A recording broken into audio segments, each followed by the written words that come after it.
Bonjour à tous. L'histoire d'aujourd'hui s'intitule Mout le mouton par Oksana Bula et Adèle Tariel aux éditions Père Fouettard. Nous allons commencer l'histoire. Mais avant de poursuivre la vidéo, je t'invite à t'abonner et à cliquer sur la cloche de notification pour ne rien manquer de nos prochaines histoires. Merci par avance. Mout fugue au clair de lune. Mout est un mouton. Comme tu le sais sûrement, les moutons ont de la laine.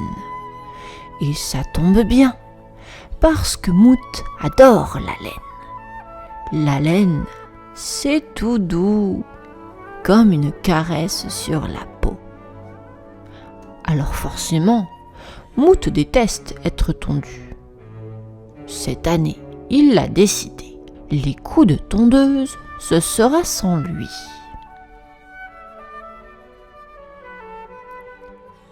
Eh oh, il y a des loups affamés qui rôdent aux alentours. T'es au courant? T'es pas très malin, Lovin, se moquent les autres moutons du troupeau. J'ai pas peur des loups. Je suis sûre que si je leur explique calmement que je veux juste passer sans déranger, ils ne font... Ah, t'es sérieux? T'es complètement siphonné de la cervelle, Mout. T'as rien compris. On est coincé ici pour la vie. On broute l'herbe tranquillou, bien à l'abri. Point barre. C'est pareil pour tout le monde. Mout ne dit plus rien, mais n'en pense pas moins. Par une nuit claire de printemps, alors que la tonte s'organise pour le lendemain, il escalade la barrière et s'enfuit de la montagne. À la lueur de la lune, le petit mouton va embrasser son destin.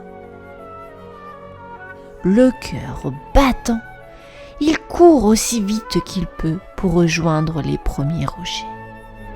Ses sabots le font souffrir, mais il affiche un nouveau sourire.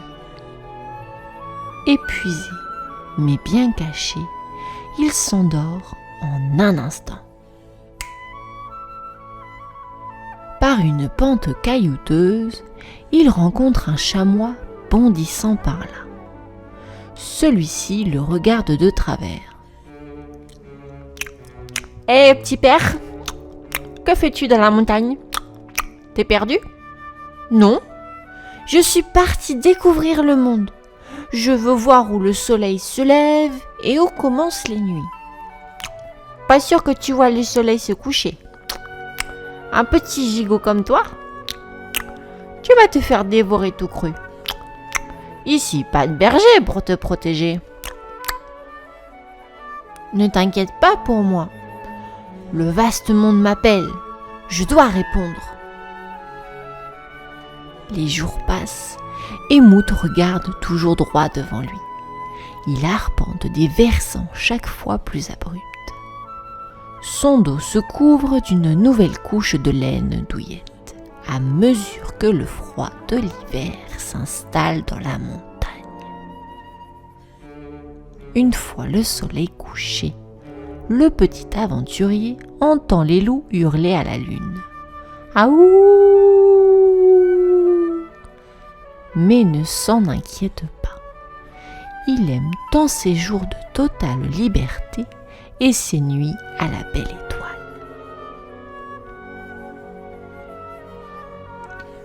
Il n'y a plus de fleurs, mais Mout aime goûter à tout.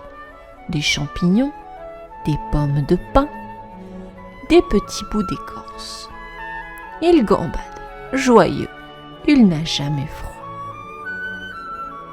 Mais une nuit, il sent des yeux l'observer. Une meute de loups le suit. Mout se met à courir, mais le matin, il est cerné. Le plus féroce de la bande s'approche de lui. Il se lèche les babines. « Hé les gars, on a des côtelettes au menu. Ah, c'est quoi ça? Le loup crache, tousse. Ah, pouf! J'ai un nez plein les crocs. Mout ne bouge plus d'un poil. Un autre loup s'approche. Ses longues dents acérées ne peuvent rien non plus contre l'armure laineuse. Ouais, dégage, sale boule de poil! Mout s'enfuit à toute allure, un petit sourire au coin des lèvres. Et c'est reparti la belle vie.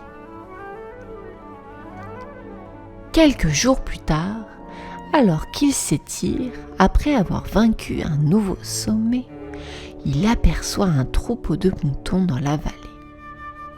Il en a des larmes dans la laine. Ses amis de la bergerie lui manquent. Il décide d'y retourner. Le lendemain, tout souriant, il s'approche de l'enclos. « Tiens donc, la vie est pleine de surprises. Regardez qui voilà !» ricane un mouton en l'apercevant. « Mais quelle horreur! On dirait une vache !» s'exclame un autre. « Il ne semble à rien !» bêle son voisin. « À quoi ça t'a servi d'aller faire le malin dans la montagne ?» demande un plus vieux. « Ridicule! Te voilà revenu au cheptel, le rebelle. »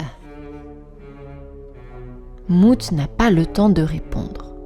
Le berger le traîne déjà par les cornes et lui ôte sa belle toison. Il ne se reconnaît plus. Il a le cœur lourd. Dans la soirée, il reçoit la visite d'un petit mouton. Doucement, celui-ci peigne les quelques fils épargnés sur son crâne. « Ne t'inquiète pas, Mout, je vais te faire la plus belle des coupes. Tu sais, les autres sont juste jaloux. Moi, je t'admire. Jamais je n'aurais eu ton courage.